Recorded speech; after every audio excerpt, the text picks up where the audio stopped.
safra 2021-2022 de milho em Mato Grosso foi divulgada aí pelo IMEA. O Instituto reduziu a estimativa do milho de segunda safra, popularmente chamada de safrinha, por conta da seca, conforme nosso meteorologista já adiantou aqui anteriormente. Já o plantio do milho segunda safra no Paraná continua sem iniciar a colheita no estado. E para falar sobre isso, explicar para a gente o que está acontecendo, eu vou conversar com o Rafael Mandarino, diretor-geral da AgResource Brasil. Boa noite, Rafael. Seja bem-vindo aqui conosco. Obrigado pela sua presença. Boa noite, Marcelo. Obrigado pelo convite mais uma vez. É sempre uma honra estar aqui com vocês conversando sobre o mercado.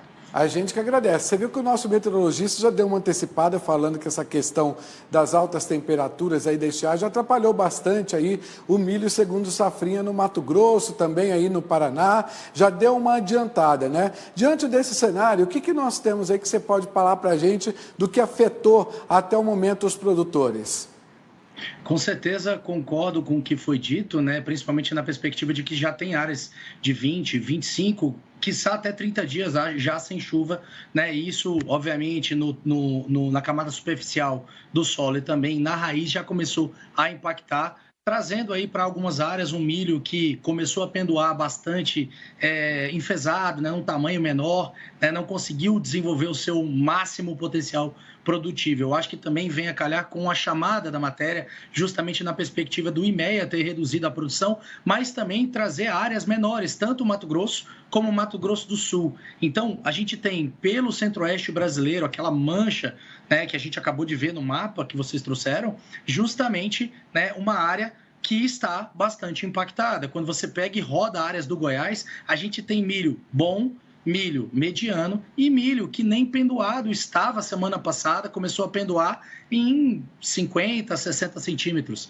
Tá? Então, é um milho que potencialmente vai ter uma perda de produtividade, né, substancial e vai trazer, sim, essa produção para baixo. Chama a atenção ao relatório da Conab que vem essa semana, né, e que deve, obviamente, tentar trazer um pouco melhor essa realidade, né? Aqui na AgResource a gente já trabalha com um número total da produção do milho na faixa de 108,15 milhões de toneladas, diferente dos 115 milhões que a Conab está trazendo.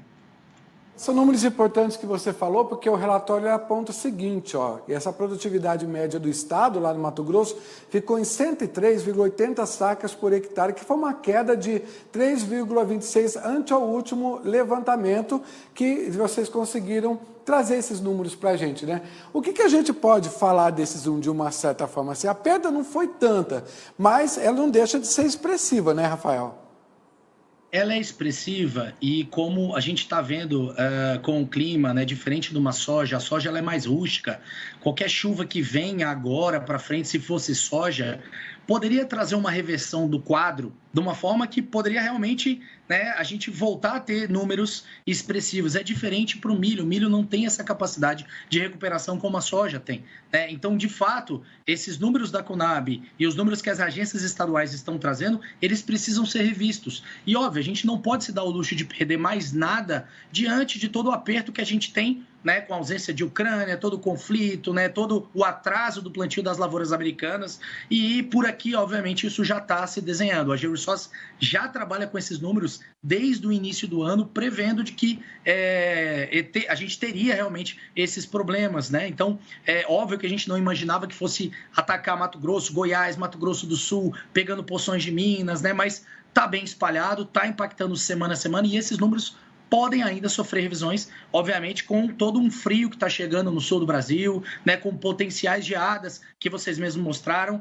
né, caso isso vá para algumas regiões de interesse econômico focado principalmente no milho, isso vai acabar impactando sim, né, mais ainda, né, e obviamente não é o cenário que a gente deseja, mas pode sim sofrer novas revisões e novas perdas. Eu vou pedir para participar da nossa conversa o meteorologista Francisco de Assis, né, para a gente poder ter um panorama dessa questão do clima, né, Francisco? Você vê que o Rafael colocou para a gente dessas perdas expressivas aí dos números com relação ao milho, não só no Mato Grosso, mas também no Paraná.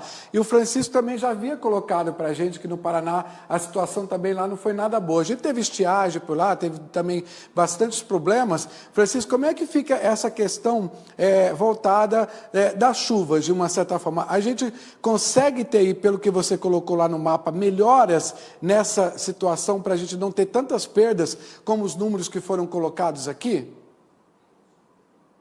Olha, eu creio que durante a previsão de chuva durante a semana, praticamente não há previsão de chuva, principalmente para o Mato Grosso, Goiás, parte de Minas Gerais e pouca chuva no norte do Paraná. Chuvas muito irregular também para São Paulo, né? Pouca chuva para São Paulo durante a semana, chuva irregular também. Então, durante essa semana, acumulando ainda esses dias todos que vai ter pela frente durante a semana sem chuva e os outros que já estiveram, aí a gente vai passar aí de checar, como ele falou ali, algo de 25 dias sem chuva, isso realmente não é bom de jeito nenhum, a produtividade do milho, né?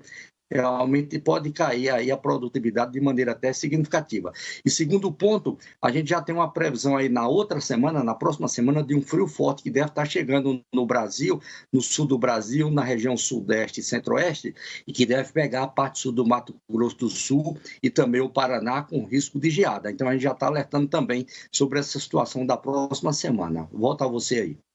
Você viu que o Francisco colocou para a gente esse cenário, né, das chuvas, e é claro que o produtor ele tem essa informação antecipada e tudo passa pelo clima, né? Não adianta a gente produzir nada se a gente não saber o que está acontecendo com relação ao clima. Aliás, a gestão do clima é que faz o produtor ter sucesso aqui no Brasil, né? Agora, uma preocupação que a gente tem é com o plantio de milho, segundo a safra, lá no Paraná, que você tinha apontado que nem começou, né? Nem começou isso mesmo? Não, na verdade, como você fez a chamada, na verdade, a respeito das colheitas, né? O que a gente está colocando, né, em relação ao Paraná, por enquanto ele está muito bom. A gente estima aí que o Paraná ele vai ter algo próximo aí de 17,75 milhões de toneladas de produção, né? Algo que expressivamente é muito melhor, né, do que a gente teve, obviamente, diante daquela quebra do safrinha do ano passado e potencialmente diante dos números iniciais que estava se projetando para o Paraná diante desse início atribulado que tivemos em função de uma safra que quebrou, né, a soja por lá. Então, é um número que, como o Francisco colocou, pode ter geada daqui a algumas semanas, um frio que vem chegando e pode acabar impactando a região. Sim, esse número pode cair, pode, mas a gente já olha para um centro-oeste que sozinho não precisa do Paraná para trazer esse safrinha para baixo, né? O número atual da GeoResource é de 84,44 milhões de toneladas só para o safrinha. Tá? Então, esse número do safrinha, diferente do que a Conab trouxe, do que o USDA estava trazendo, de 88, 89 milhões, precisa sim de revisão. Tá? Isso é só o centro-oeste. A gente já contabiliza um Paraná melhor, mas ele pode perder, né, substancialmente, digamos, vamos falar de 10%, tá? Vamos falar de 2 milhões de toneladas que ele perca aí por conta desse frio. É potencialmente válido a gente falar isso? É sim. Tá? Eu acho que tem que entrar no radar do produtor, tem que entrar no radar do mercado, que existem alguns outros problemas. Mas eu acho que, principalmente falando do produtor, né, para ele entender e como é que a gente enxerga esse cenário do milho, tem tanta coisa para dar errado no mundo, principalmente falando de outros produtos que são substitutos, né, que podem ajudar essa demanda do milho a ser maior, principalmente falando do trigo, por exemplo, né, que vem perdendo áreas e produções significativas ao longo do mundo. A nossa ideia é que a gente pare de trabalhar com um preço em níveis inferiores, pendendo para o lado da paridade de exportação, e a gente tem uma recuperação desses preços, trabalhando nos níveis que a gente já viu esse milho batendo, quem sabe até mais, a depender das perdas e dos atrasos que a gente vai ver lá pelos Estados Unidos também, que o clima por lá também não está bom.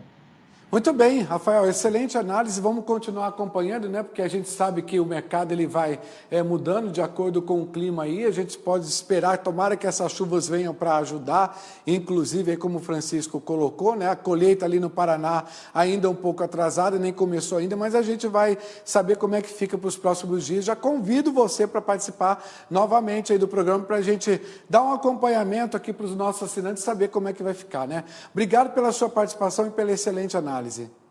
Muito obrigado, um prazer falar com vocês. Boa noite. Francisco.